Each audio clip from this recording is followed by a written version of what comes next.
السلام علیکم ورحمۃ اللہ وبرکاتہ۔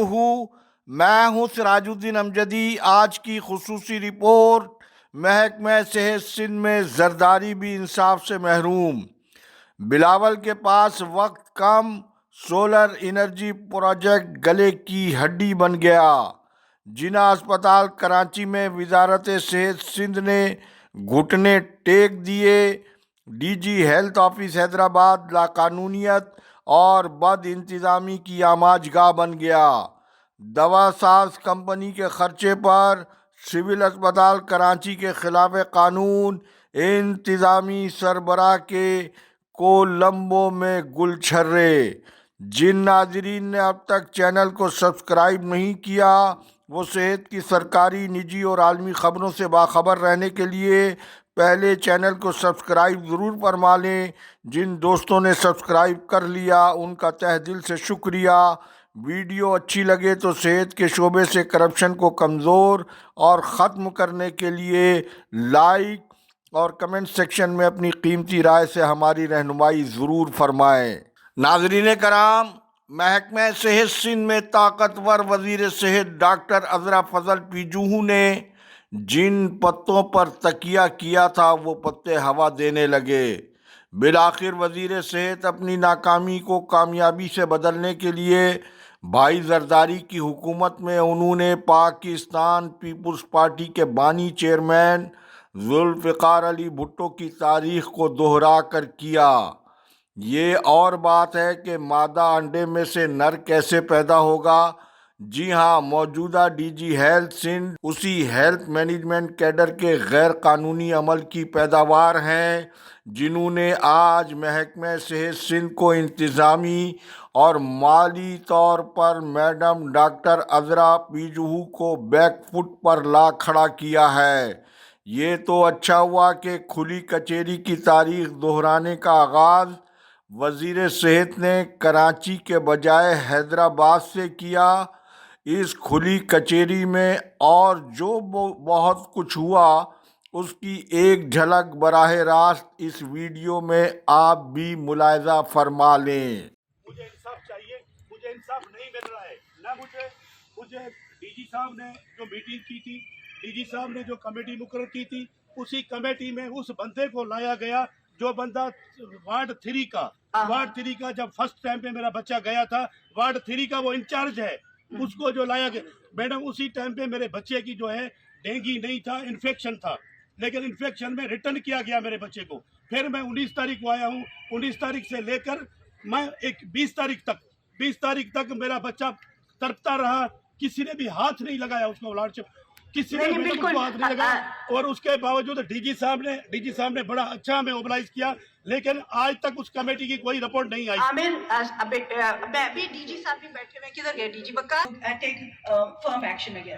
میڈم دوسری بات جس کے اوپر بھی ایف آئی آر داخل کی جاتی ہے، لیکن اسی سفر میں صرف علی اکبر ڈہری کو ٹرانسفر کیا گیا جس کا کوئی قصور ہی نہیں ہے، کیونکہ پروفیسر علی اکبر ڈہری کے انڈر میں نہیں ہے، رجسٹرار علی اکبر ڈہری کے انڈر میں نہیں ہے، وہ وائس چانسلر کے انڈر میں ہے۔ میڈم وہ وائس چانسلر کے انڈر میں، مجھے افسوس ہے، لوگ مجھ سے پوچھتے ہیں آپ زرداری ہو کر آپ کو انصاف نہیں مل رہا ہے، میں لوگوں کو کیا جواب دوں؟ آج مجھے یہ جواب چاہیے تو خدا را یا میں زرداری ذات کہلانا چھوڑ دوں، یا تو مجھے انصاف چاہیے۔ میرا معصوم، یہ مدر بیٹی ہے اس کی، اس کی مدر بیٹی ہے، اس کی بہن ہے، ایک بہن جس نے سہران بجایا تھا۔ میڈم ایک بات میری سن لیں۔ آپ نے بات کر لی، میں سن۔ یہ تھی وزیر صحت سندھ کی کھلی کچہری کی ایک جھلک۔ ناظرین، ملک میں کرپشن کے خلاف ادارے متحرک اور فعال ہو چکے اور پہلے مرحلے میں فرنٹ مین نشانے پر آ چکے ہیں۔ گزشتہ کل بھی سندھ کی کسی بڑی شخصیت کا کوئی فرنٹ مین دھر لیا گیا ہے۔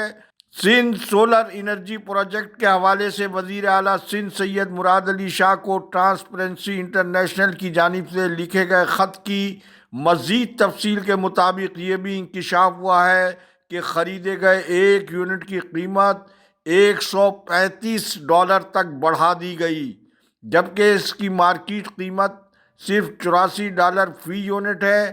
اس اضافی لاگت کے نتیجے میں تقریباً 21 بلین یا 6 ارب روپے ڈالر کا نقصان ہوا ہے، جبکہ ہمارے دل عزیز ارباب چانڈیوں نے 3 بلین روپے کی رقم اپنے ویلاگ میں تھب میل پر ظاہر کی ہے، جو ٹرانسپیرنسی انٹرنیشنل کے خط سے یہ رقم مطابقت نہیں رکھتی ہے۔ خط میں وزیر اعلیٰ سے معاملے کی تحقیقات کی سفارش کی گئی ہے۔ واضح رہے کہ باخبر حلقے خواجہ جعفر کو سابق وزیر توانائی سید ناصر حسین شاہ کا فرنٹ مین بتا رہے ہیں، تو پھر سوال یہاں یہ پیدا ہوتا ہے کہ خواجہ جعفر کا فرنٹ مین کون ہے؟ آج تک کے لیے اتنا ہی، مزید تفصیل انشاءاللہ کل آپ کی خدمت میں پیش کی جائے گی۔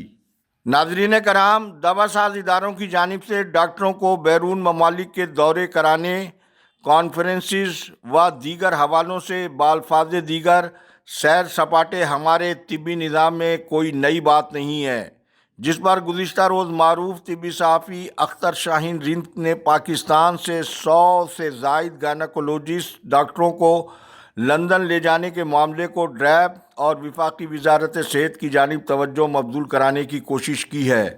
اسی طرح گزشتہ دنوں بلڈ بیگ بنانے والی ایک فرم کی جانب سے جناح پوسٹ گریجویٹ میڈیکل سینٹر کی سابق خلاف قانون پروکیورمنٹ آفیسر ڈاکٹر کوثر عباس، سول اسپتال کراچی کے MS ڈاکٹر خالد بخاری بھی ایکس پاکستان لیو پر مذکورہ کمپنی کی جانب سے ان 26 ڈاکٹروں میں شامل تھے جنہیں تقریباً ایک ہفتے کے لیے کولمبو کے دورے پر گلچھرے اڑانے کے لیے لے جایا گیا تھا۔ میں یہاں یہ بھی بتاتا چلوں کہ جناح اسپتال اور سول اسپتال کراچی میں مریضوں کے لیے بلڈ بیگز مفت فراہم کرنے کے لیے بڑی تعداد میں خریدے جاتے ہیں، لیکن کسی بھی مریض کو مذکورہ بیگ ہسپتال کی جانب سے مفت دینے کے بجائے مریضوں سے یہ بیش قیمت بیگ باہر سے منگوائے جاتے ہیں۔ صحت ہر انسان کا بنیادی حق ہے۔ اس سہولت کے حصول میں آڑے آنے والی ہر رکاوٹ کو دور کرنا ہسپتال انتظامیہ اور حکومتوں کی ذمہ داری ہے۔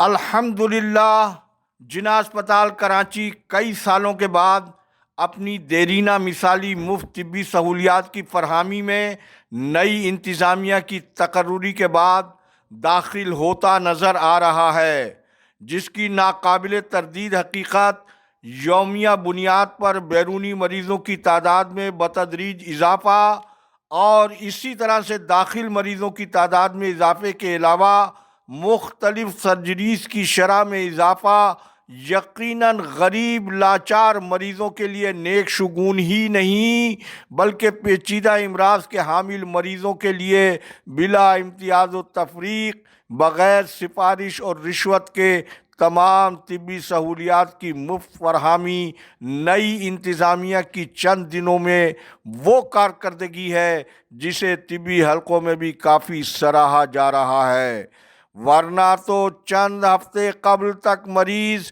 تشخیص سے داخلے تک اور OPD میں معائنے کے لیے مختلف گروپس، جن میں سے کچھ کو حکومتی جماعت اور بعض کو ہسپتال کی انتظامیہ کی پشت پناہی حاصل تھی، وہ مرتے مریض اپنے ساتھ ہونے والی مذکورہ غیر انسانی سلوک پر اس مافیا کی کہیں شکایت کرنے کا حق سے بھی محروم تھے۔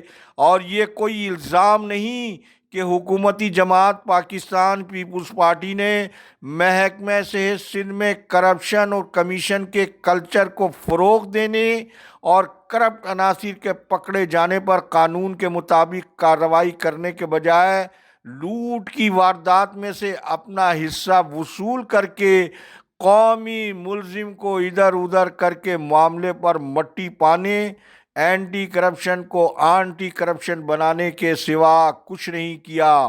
یہ سب کچھ قومی سلامتی کے اداروں کے نہ صرف ریکارڈ میں ہے بلکہ اس حوالے سے انشاءاللہ قومی اداروں کو کھوکھلا کرنے کے اس کھلواڑ کے خلاف اب روڈ میپ بھی تیار بتایا جا رہا ہے۔ یہ غریب قوم کے خون پسینے کے ٹیکسوں کی رقوم کے علاوہ ورلڈ بینک اور دیگر عالمی مالیاتی اداروں کے قرضوں اور امدادی رقوم کو بھی نہ بخشا گیا ہو۔ محکمہ صحت سندھ کے 2 گریڈ کے ملازم